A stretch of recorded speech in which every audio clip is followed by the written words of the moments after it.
Fala aí galera, bom dia, boa tarde, boa noite, dependendo do horário que você está assistindo esse vídeo aí. Bem-vindos aí à caverninha. Hoje eu tô com o meu monstro alienígena me observando aqui, vendo se eu não faço nada errado. Tem umas geometrias aqui também, só pra gerar curiosidade. E o vídeo de hoje é sobre por que os restaurantes e os chefs que trabalham na linha de fine dining devem liderar e defender as minorias no sentido gastronômico, né? Quando eu digo minorias gastronômicas, eu quero falar assim de pequenas parcelas da população que têm exigências alimentares muito sérias, né? Seja uma cozinha vegetariana, uma cozinha vegana ou mesmo uma cozinha alérgica, né? E por que esses movimentos precisam partir de cima? Quando eu digo de cima, assim, dos mais altos níveis de chefes, de profissionais e de restaurantes para surtirem efeito. Primeiro porque os chefes com maior notoriedade, os chefes que têm estrela Michelin, os chefes que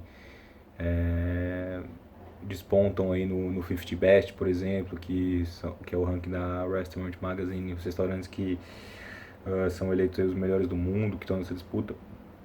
Essas são as principais referências para quem está entrando no mercado gastronômico. Se você quer ter influência, seja nos profissionais da área, ou seja nos clientes, nos apaixonados por gastronomia, você precisa ser da elite. É muito difícil alguém que não é numa elite, alguém que não é uma referência gastronômica, gerar ou liderar um movimento. Dou um exemplo para vocês: a Casa do Porco, do Jefferson Rueda, um restaurante que trabalha 99% dos produtos deles no cardápio ali são de carne de porco. Por que o cara gerou tanto impacto? Não é só a questão da ideia de defender um produto, né, que ele buscou, desenvolveu, adestrou a raça do porco Sanzé lá que ele trabalha. É pela repercussão que o Jefferson tinha no mercado, né, por ele já ser considerado um profissional de alto nível, né. Então, isso desperta o interesse das pessoas, isso leva as pessoas atrás dele. Não é o fato dele ser um cara top, né? É o fato de ser um cara top trabalhando com uma coisa que ninguém quer trabalhar, mexendo com uma coisa que ninguém quer mexer. Quem mexe com comida vegetariana, quem mexe com comida vegana, comida sem glúten, comida para celíaco, você vê que não são os grandes nomes da gastronomia, né? Você vê que são pessoas que partem de uma necessidade própria, né? Às vezes um filho, ou uma alergia pessoal, ou assim, um nutricionista que vê um nicho de mercado, ou sei lá, uma mãe, um pai que vê ali uma oportunidade de trabalhar e de atender as necessidades do próprio filho. Então, grande parte dos profissionais vem daí. Você vê que tem gente muito boa nesse mercado, sim, né? No mercado de minorias, vou chamar. Tem gente muito boa, mas ainda é uma parcela muito pequena, né? A galera quer ser muito boa para competir com os muito bons nas coisas que todo mundo faz, em vez do pessoal seguir linhas diferentes. Se se vocês forem buscar aí exemplos na gastronomia a nível mundial mesmo, se a gente for pegar os tops dos tops que realmente falam de minorias, tem vários exemplos. Vamos começar aqui. Alex Atala, falando de Brasil. Falem o que falarem do Alex, falem o que quiserem falar do Alex, mas ele foi o cara que falou que a gastronomia da Amazônia e a defesa do índio, e ele que bate nessas teclas aí. Poxa, eu garanto que quem tá assistindo o vídeo aí nem conhece os pratos que estão no menu de degustação do Dom. Nem conhece os pratos que estão no menu de degustação do Dom, mas você já ouviu falar do Alex Atala e sabe que ele é o chefe que faz a comida da Amazônia, né? É difícil você conhecer o cardápio dele, saber o que está rolando lá dentro, a menos que você esteja lá dentro, que você tenha um contato próximo lá dentro. Mas se não, você sempre ouve falar do Alex, do que o Alex defende, né? E não ouve falar tanto assim do que são os pratos do Alex. Em compensação, os outros chefes, né? Os outros chefes famosos, a nível mundial, eles são famosos pelos pratos, né? Enquanto o Alex é famoso pela ideologia. Esse é um exemplo ótimo, assim, bem próximo da gente, de um chefe, de uma estrela, que além de ser um cara muito bom, é um cara que defende uma minoria, cara. Quem que defende a gastronomia que vem da Amazônia? Quem que mostra os produtos brasileiros pro mundo? Só ele, cara. Só ele. Muita gente imita, muita gente tenta fazer, mas assim, não da mesma maneira. Não da maneira que ele faz. Da maneira que ele faz é só ele. Outro cara aí que ficou muito famoso, né? Uma referência francesa fortíssima. Esse cara é um monstro aí, né? Ele é meio tantã, mas você vê as coisas que ele faz são muito legais, né? É o Alain Passard. O Alain Passard é chefe do L'Asperge e ele ganhou 3 estrelas Michelin, né? Abriu o restaurante, ganhou 3 estrelas Michelin e era muito famoso pelas carnes que ele fazia, por ser um grande assador de carnes, fazer carnes perfeitas. E um dia ele falou assim, então não vou mais fazer carne. Não vou mais fazer carne, vou trabalhar com vegetais, vou trabalhar só com esses produtos aqui que eu tenho os produtos orgânicos, são da minha horta, são sazonais, e não vou mais mexer com carne. E aí todo mundo falou, pô, cara, você é muito louco, você ganhou, sua 3ª estrela Michelin foi fazendo carne, como é que você vai abrir mão disso, né? E o cara foi, meteu a cara e fez o 3 estrelas dele lá, manteve as 3 estrelas sem servir carne, né? Voltou a servir carne tem pouco tempo, mas ficou famoso demais por causa disso, influenciou muita gente por causa disso. O cara é bem artista, assim, ele tem uma personalidade bem excêntrica, mas é um cara que defende uma minoria, que vai falar assim, eu tô famoso fazendo carne, mas não quero fazer carne, carne é carne, em qualquer lugar, agora é, fazer o que eu faço aqui, ter uma cozinha 3 estrelas com beterraba e nabo, aí você tem que ser diferenciado mesmo. E esse cara é diferenciado mesmo, ele tem as 3 estrelas dele até hoje na França, uma baita referência. Outro cara também referência foi o cara que começou a influenciar essas questões de trabalhar com brotos, de trabalhar com ervas selvagens. Foi o cara que começou a servir comida que não ia em prato necessariamente. Foi o primeiro cara a servir, né, comida em ardósia, né? Serviu um prato de foie gras famoso. É o Michel Bras. Michel Bras é um cara que ele tem um hotel, né? Nesse hotel ele tem um restaurante 3 estrelas na região de Aubrac, na França. Essa região, inclusive, é da onde vem o Aligot, né? Quem aí tava falando do Alex Atala, o Alex Atala deixou o Aligot famoso no Brasil, mas é lá dessa região aí do Michel Bras. E o Michel Bras tinha um restaurantezinho na cidade, ganhou 1 estrela, 2, 3 estrelas, acho que era da mãe dele o restaurante, ele assumiu, conseguiu a 3ª estrela, ele já não era novo, e aí ele foi no banco, e no banco ele pediu uma grana para abrir um hotel no meio da montanha lá em Aubrac, não tem mais nada lá perto.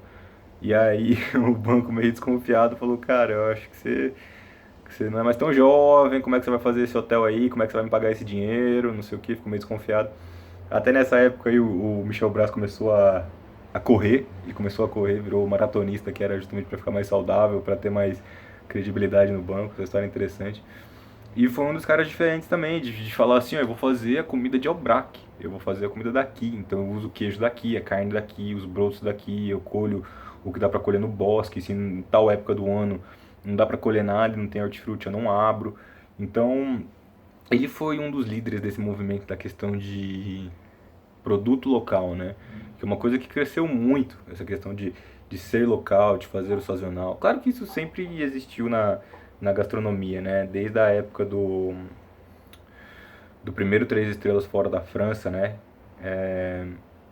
Fred Girardet foi o chefe do Hotel de Ville, foi o primeiro 3 estrelas fora da França. Quando eu falo estrela, é a estrela do Guia Michelin, né?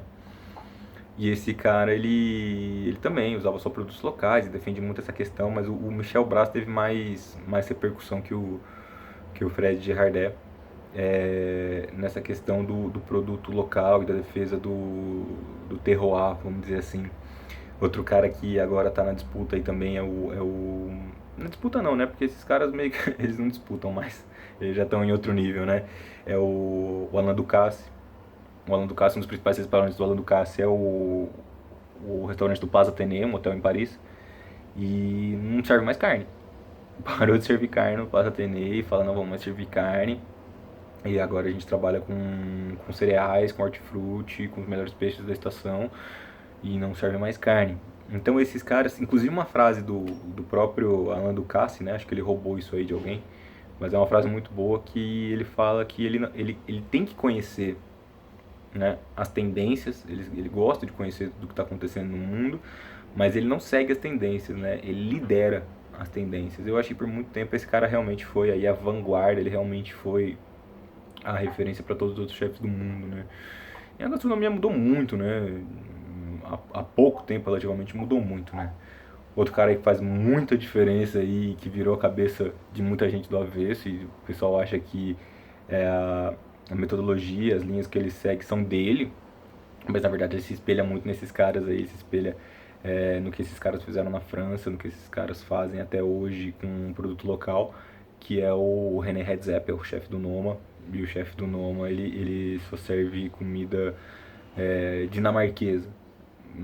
Tem uma história dele que ele fala assim, poxa, eu não posso fazer um creme brulee de uma amora dinamarquesa porque creme brulee não é dinamarquês, então se eu vou usar uma amora dinamarquesa e eu quero fazer cozinha dinamarquesa, eu tenho que fazer uma coisa dinamarquesa. Ou os meus ancestrais faziam, ou ainda não existe, então, mas eu tenho que usar os produtos daqui.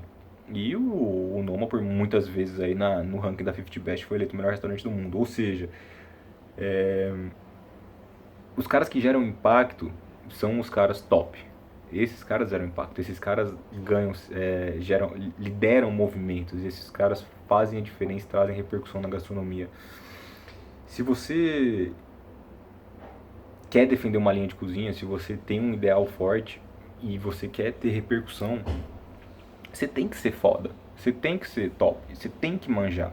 Você não pode simplesmente achar a receita e reproduzir uma receitinha que você descobriu aí na internet. Você tem que pegar essa receitinha que você descobriu na internet e olhar pra ela e falar assim, poxa, eu vou trabalhar sem glúten, eu vou trabalhar sem lactose, eu vou trabalhar sem ovo, eu vou trabalhar sem soja e eu vou fazer um bolo, ou um brownie, ou um pão maravilhoso. Eu vou fazer o produto o melhor possível, eu vou fazer alguma coisa que a gente não encontra no mercado com facilidade. É uma coisa que assim, só eu vou estar fazendo por aqui.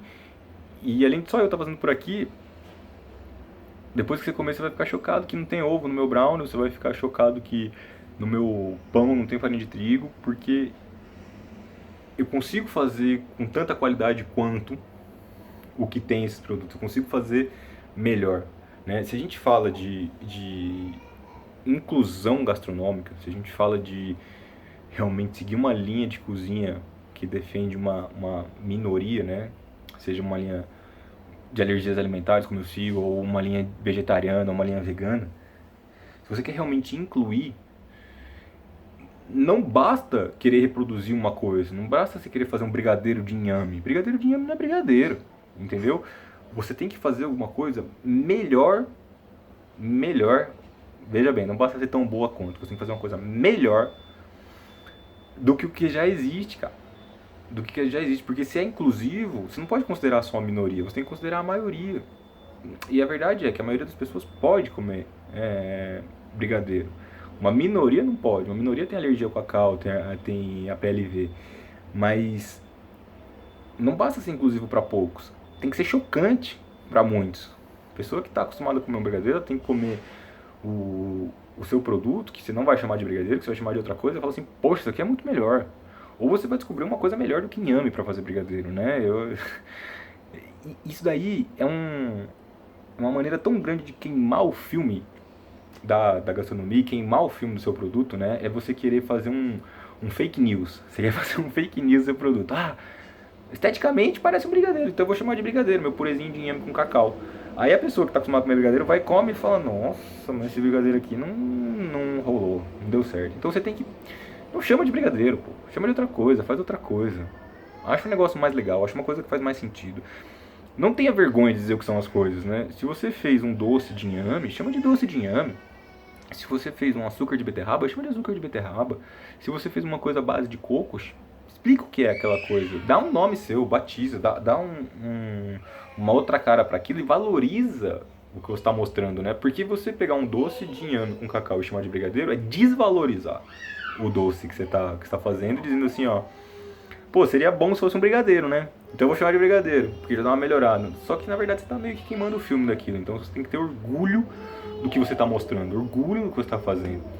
E você tem que ser foda, você tem que ser bom, você tem que manjar as bases. Você não pode querer fazer um negocinho mais ou menos, cara. Um negocinho mais ou menos não vai te dar repercussão, não vai te dar alcance, não vai ajudar os outros. Porque qual que é o ponto de fazer isso, de seguir uma linha de minorias? É ajudar essas minorias.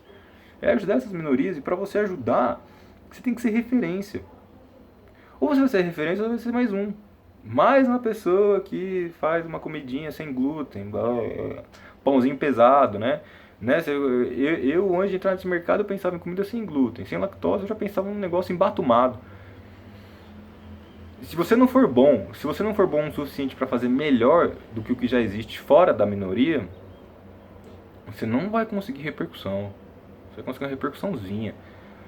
É melhor você trabalhar um único produto, se especializa em um tipo de pão, se especializa em um brownie, se especializa em uma lasanha e faz esse produto sensacional.